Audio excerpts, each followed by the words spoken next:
everyone. Welcome to CSRBOX Impact Talk series. I am Lakshna and I lead the growth and impact vertical at CSRBOX.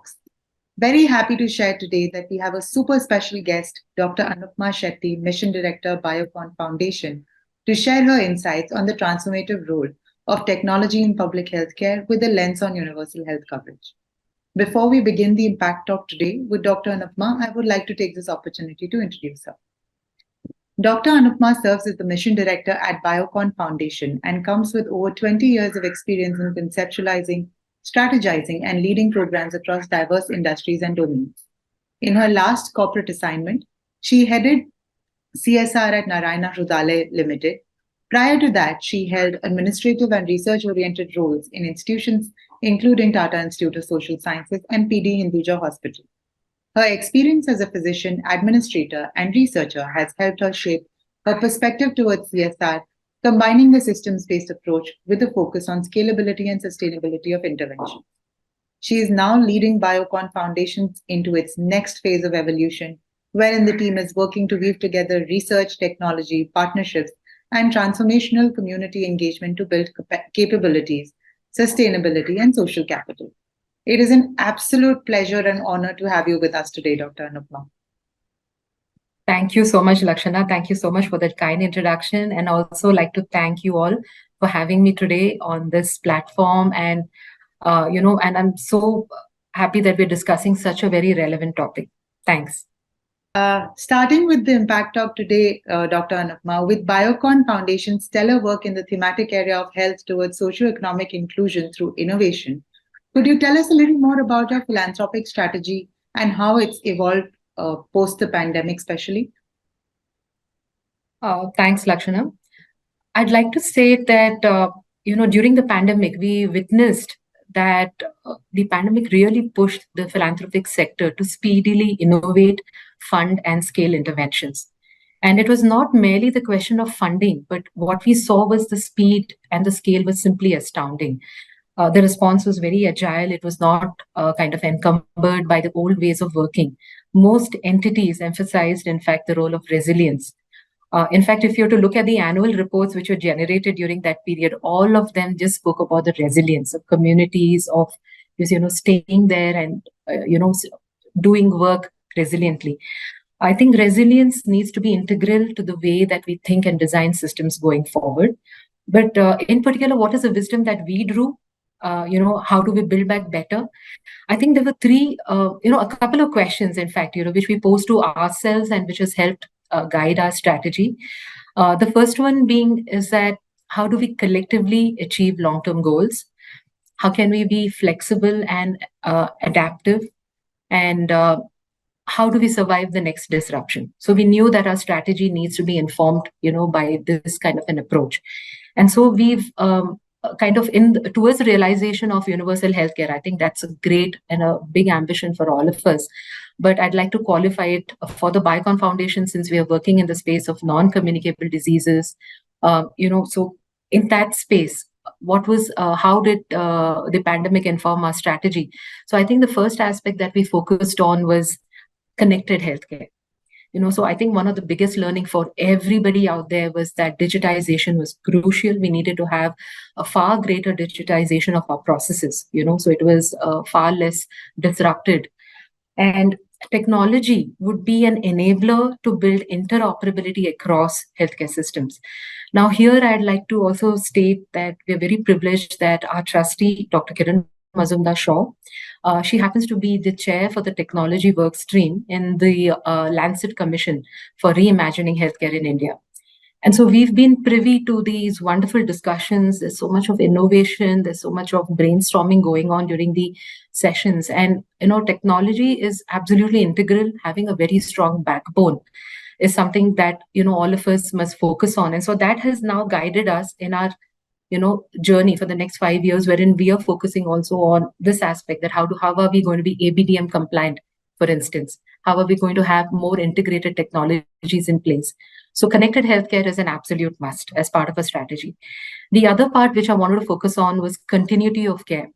Now, if you were to see during the pandemic, most of the healthcare at the were diverted towards these services. There was very little kind of screening or consultation for non-communicable diseases which was going on. It was a silent epidemic which was building up.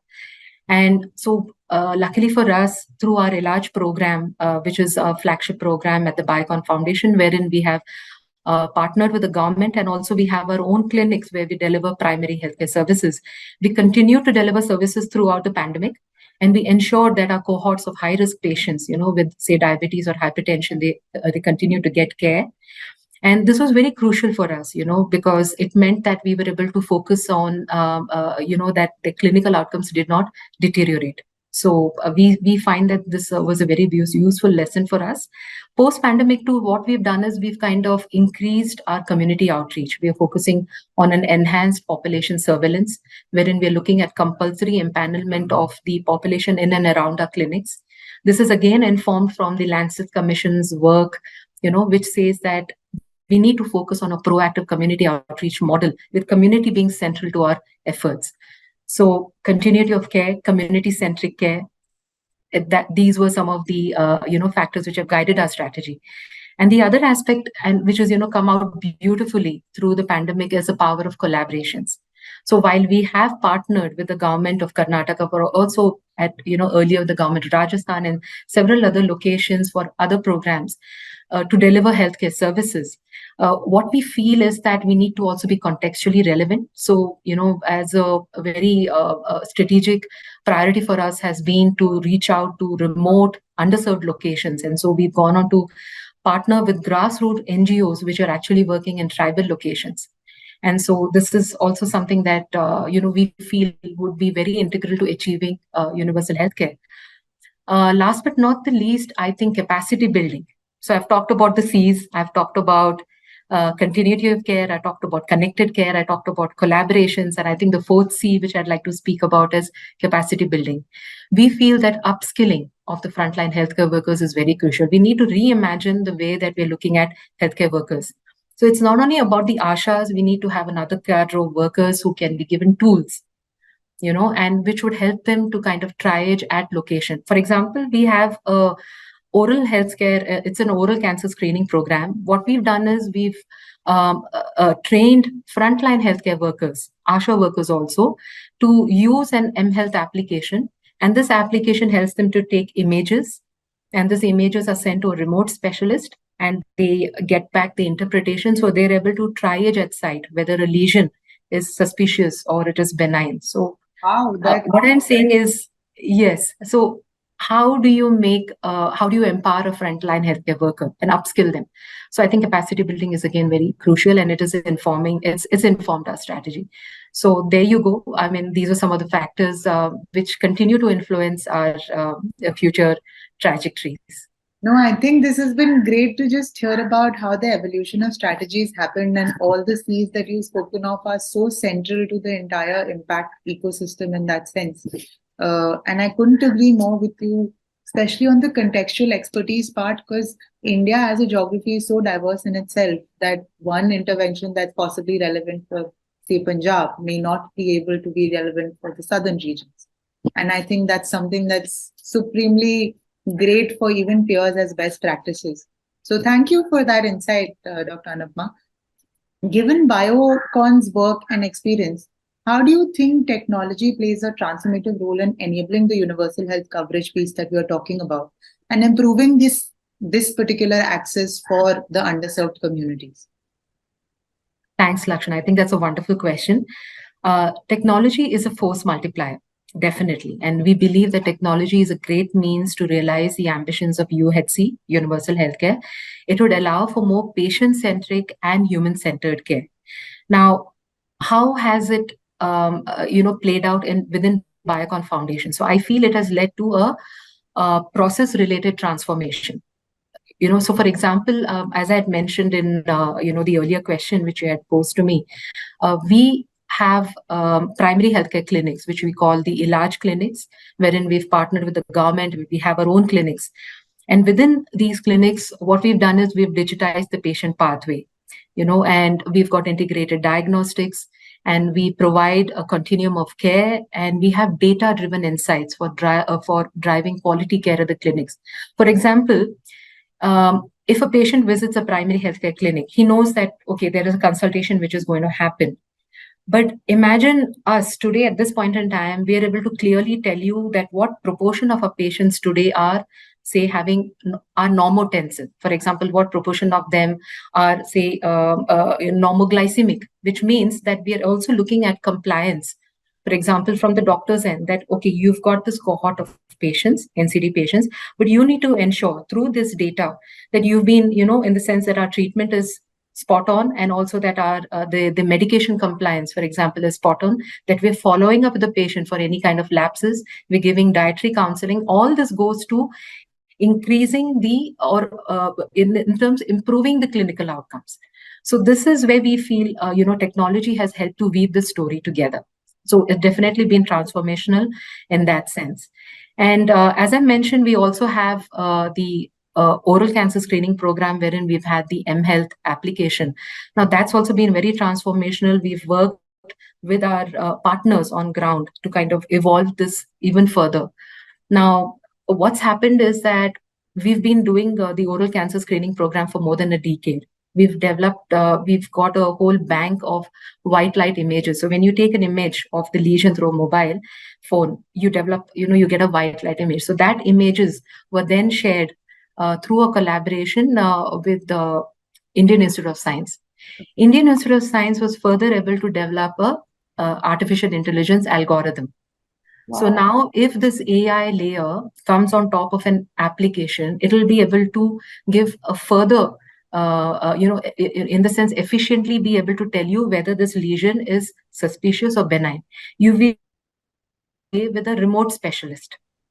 So you can imagine you have an ASHA worker, she's going to a household, she has the application, it has an AI layer, and she's able to tell with definite accuracy that no, this is benign. But if it's suspicious, she knows that she has to refer this patient forward. So there you have the transformative power of such technologies. And obviously, what we're doing right now is we're trying to work with other healthcare technology platforms. There is, we want to get into breast cancer screening, cervical cancer screening. So we're evaluating a lot of platforms which we are kind of accruing into this, into the journey that we have right now in the space of non-communicable diseases. So I hope that helped answer your question. I think I'm mind blown with the kind of technology that you've spoken of. It also like speedens up the process at the last mile so much. Like if the ASHA worker is able to actually distinguish between the benign and the malignant pieces, it's so far reaching in terms of impact as well, and what it can do to influence the quality of life as well. Lakshana, before we go on to the next question, I'd also like to speak about the other qualitative aspect of technology. So while I spoke about definite, in the sense, improvements in terms of clinical outcomes and triaging, I think a very valuable thing which came across, as a result of a recent third-party impact assessment was the power of technology improving health-seeking behavior of our patients. So what's happening is that when the patients visit our centers or our clinics, they know that their records are present. They know that the doctor is aware of what was their previous history and the symptoms or their medication. And so this has really helped, in the sense of kind of increase the linkage between the patient and the center. So I think this has been a great kind of transformative. Absolutely, I couldn't agree more. I think this is quite an example for everybody in the healthcare space as well, to see the integration of all relevant stakeholders involved and actually delivering the impact at the last mile as is the vision for everybody. Having said that, Dr. Anupama, especially given the space that we are in, and also that because you spoke of contextual expertise, a large role has been played by small to mid-sized but really high caliber NGOs who are working in these remote geographies. So how do you think these small to mid-sized NGOs can amplify the same at their end, given the work that they do? I'm so glad you brought up this question, Lakshana, because, this is exactly what we're doing today. So, informed by our experience during the pandemic, we knew that we also wanted to kind of take the large model or the smart clinic model to further, remote and other underserved locations. We also looked at partnering with credible NGOs, who are doing a lot of grassroots efforts. And so, what we did is based on a needs assessment and a recce based on surveillance data, we have gone out to certain areas, say Chamrajnagar, there is Koppal, there is Uttara Kannada. So these are certain districts and areas wherein they generally have a large proportion of tribal populations, and primary healthcare centers have they're in the distance in the range of around more than 20 to 30 kilometers away. So imagine there's no access, and then again it is contextual, because sometimes we've seen that, and this is what we've kind of heard from our partners on ground, that tribals may not be very comfortable going to a traditional primary healthcare center. So we've partnered with the NGOs who have very deep grassroots level kind of connections, and we've given them our technology know-how, and it's a hub and spoke model. So now this team is also able to go out to the hamlets in and around this area, and so we've given bikes. Now this team, which is a NCD team or the foot soldiers, would go out to the household level at the hamlets and also track at a household level and empanel this population, so that they are then encouraged to come to the clinic too. So I think in that sense, it really amplifies the efforts of these NGOs. While they said, instead of kind of asking a patient to come to the clinic, can we also take healthcare to their doorsteps? So this is also now possible in such areas. So this is some of the work that we have undertaken this year, and we hope to grow the momentum. No, great. I think fingers crossed, we hope for the same as well. This brings me to actually the last question for the talk. With the health space evolving as it is, what do you think that the next 5 years hold for Biocon Foundation's social responsibility initiatives in that landscape? Okay, so we hope to weave together process flow innovations. As I mentioned, we are focusing a lot on that efficiencies, and we're focusing on partnerships and technology, which could help us. One is reimagine the patient pathways, that is for certain, and improve patient navigation. For example, we find that even after we've done screening, many of the patients who are detected positive, they may not end up in a government hospital. They get diverted to, say, a private clinic. So how do we improve the patient navigation through the system? This is something that we've taken up this year. Patient advocacy, for example, is part of this, and it's a segment that we're working on. Can we use large language models, for instance, to guide patients? So there is it's a combination of, say, technology and program pathways and patient advocacy built together. How do we enable this last mile connect for us?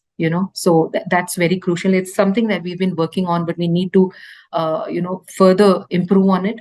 And the other thing is, and which is what Kiran ma'am always tells me, is focus on impact at scale. While we're doing this, it's important also that how do we grow this through, say, partnerships, institution affiliations, so impact at scale. I think these are, some things that we hold quite close to us, and we hope that this will inform our journey over the next few years. Thank you so much, Dr. Anupama. This was very, very nice to hear and super inspiring, given the vision that you have and what you've already executed in terms of collaboration, in terms of taking every stakeholder with you in this journey that you've embarked upon, and digitization of the technology pieces and the health pieces. It's not even, you are walking the talk, as we say. It's not just. We have a long way to go, Lakshana, a long way to go. And we are super encouraged, and we wish you the very, very best. And we look forward to seeing what more Biocon Foundation has in store. And thank you so much. With this, we come to the end of this Impact Talk. Wishing you the very best. Thank you so much, Lakshana. Thank you.